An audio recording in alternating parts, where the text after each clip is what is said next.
नमस्कार, जय हिंद, सत श्री अकाल दोस्तों। दुआओं में आपके स्वस्थ स्वास्थ्य की मैं प्रार्थना करता हूं।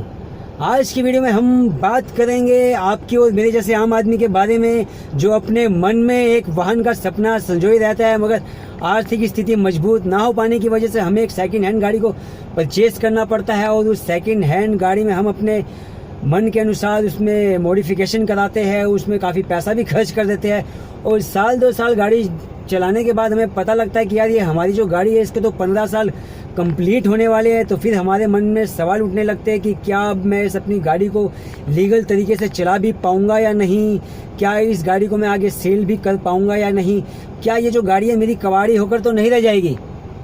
तो देखिए, राहत की सबसे बड़ी बात यह है कि दिल्ली और एनसीआर को अगर आप छोड़ देंगे तो देश के अभी भी अधिकतम राज्यों में हम अपनी 15 साल पुरानी गाड़ी को आगे 5 साल के लिए उसका री रजिस्ट्रेशन हम करा सकते हैं, चाहे वो आपका 4 व्हीलर हो या आपका 2 व्हीलर हो।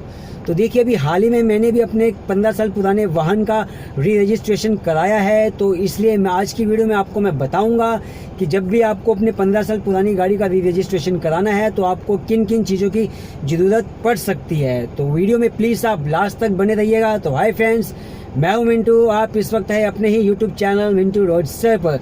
तो चलिए वीडियो को हम आगे स्टार्ट नहीं करते हैं क्योंकि वीडियो हमारी ऑलरेडी स्टार्ट ही है। तो देखिए, जिस वाहन का मैंने अभी 2 दिन पहले री रजिस्ट्रेशन कराया है वो मैं आपको दिखा देना चाहता हूँ। वो आप देखेंगे तो ये आप देख पाएंगे कि ये एक पल्सर 150 आपको दिखाई दे रही होगी। ये मेरी ही पल्सर 150 बाइक है जिसका कि मॉडल है हमारा अप्रैल 2005। तो इसका मतलब मेरी ये जो बाइक है अप्रैल 2020 में एक्सपायर हो चुकी थी, इसका रजिस्ट्रेशन ख़त्म हो चुका था, मगर उस वक्त लॉकडाउन लगा हुआ था तो उस वक्त मैं इसका री रजिस्ट्रेशन नहीं करा पाया हूँ। अब जैसे ही सारी स्थितियाँ सामान्य होने लग रही है तो मैं आरटीओ ऑफिस में जाकर मैंने इसका जो री रजिस्ट्रेशन कराया है, मैं आज की वीडियो में उसके बारे में आपको बताऊंगा कि इसके लिए आपको क्या क्या चीज़ों की ज़रूरत पड़ सकती है। तो मैं आपको दिखा देता हूँ जो मेरी इसकी नई जो आरसी रेडी हुई है। अगर ये फोकस कर पाता है तो मैं आपको दिखाने की कोशिश करता हूं। आप देख पाएंगे कि इसका जो मॉडल है 15 अप्रैल 2005 है और इसका रजिस्ट्रेशन कराने के बाद जो इसकी वैलिडिटी अब जो मेरी बढ़ पाई है वो 15 अप्रैल 2005 से 22 जून 2025, यानी कि 5 साल के लिए मेरी ये जो बाइक है इसकी लाइफ जो है ये बढ़ चुकी है। अब मैं इसको लीगल तरीके से चला सकता हूं। तो अगर आपकी भी गाड़ी को 15 साल कंप्लीट होने वाले हैं, चाहे वो 2 व्हीलर है या 4 व्हीलर है, तो आपको किन किन चीज़ों की ज़रूरत पड़ेगी वो मैं आपको बता देता हूँ। सबसे पहले इसमें आपको चाहिए अपनी गाड़ी की आरसी, और आपको इस बात का ध्यान रखना होगा कि ये जो आरसी होनी चाहिए ये आप ही के नाम पर होनी चाहिए। क्योंकि देखिए, जब भी आप कोई गाड़ी को सेल करते हैं तो आप उस बंदे के नाम में उस गाड़ी को करा के दीजिए, या जब कभी भी आप कोई गाड़ी परचेज़ करते हैं तो उस वक्त आप हाथों हाथ ही उस गाड़ी को अपने नाम पर आप करा लीजिए। क्योंकि अब ऐसे केस में हमें हमारी गाड़ी जो हमारे नाम पर होना बहुत ज़्यादा ज़रूरी है। तो उसके बाद दूसरा जो पेपर इसमें आपका लगेगा वो आपका इसमें होगा इंश्योरेंस का। मैं आपको दिखा देता हूँ। आरसी के बाद अब इसमें आपका इंश्योरेंस का पेपर इसमें लगाया जाएगा। तो इसमें अब आपको इंश्योरेंस चाहिए होगा। दूसरा, अब इस बात का भी ध्यान रखना होगा कि ये जो इंश्योरेंस है ये भी आपका वैलिड ही होना चाहिए। क्योंकि देखिए, मेरी तो गाड़ी जो है हमारी अप्रैल 2020 में इनवैलिड हो चुकी थी। अगर उस टाइम पर मेरा इंश्योरेंस भी वैलिड नहीं होता तो बड़ी दिक्कत हो जाती। क्योंकि अब मैं आपको दिखाता हूँ जो मेरा जो इंश्योरेंस है ये आप देख पाएंगे, अगर ये फोकस कर पाता है मेरा मोबाइल तो आप देखेंगे कि ये 21 सितंबर 2019 से लेकर 20 सितंबर 2020 तक वैलिड है। ये फोकस नहीं कर पा रहा है, मैं कोशिश करता हूँ फोकस करके आपको दिखाने की। ये देखिए, अब 20 सितंबर 2020 तक ये मेरा इंश्योरेंस जो था ये वैलिड था। तो देखिए, अगर मेरा इंश्योरेंस अगर वैलिड नहीं होता तो मेरे लिए बहुत बड़ी प्रॉब्लम आ सकती थी। क्योंकि 15 साल पुरानी गाड़ी होने के बाद इंश्योरेंस कंपनी वाले भी आपकी गाड़ी का इंश्योरेंस करने से मना कर देते हैं। तो मैं इस झंझट से बच गया था क्योंकि मेरा इंश्योरेंस अभी वैलिड था।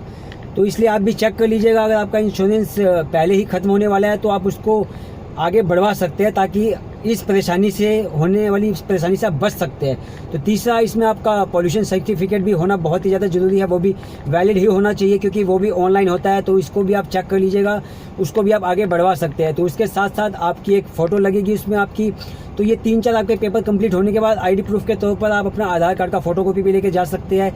तो ये आपके 3 से कागज़ जब कंप्लीट हो जाएंगे तो आपको आरटीओ ऑफिस में जाकर वहाँ पर एक फॉर्म भरना होगा। उसके साथ साथ आपकी आरसी की ओरिजिनल आपकी आरसी जमा की जाएगी। उसके बाद आपके इंश्योरेंस की फ़ोटोकॉपी, पॉल्यूशन की फ़ोटोकॉपी, आपका फ़ोटो, और इसके साथ साथ आपकी जो गाड़ी है उसकी भी 2 से 3 पिक्चर्स ली जाएंगी, और जिसमें आपकी गाड़ी की जो चेसिस होगी उसकी भी पिक्चर लेकर उसका प्रिंट करके उसमें लगाया जाएगा।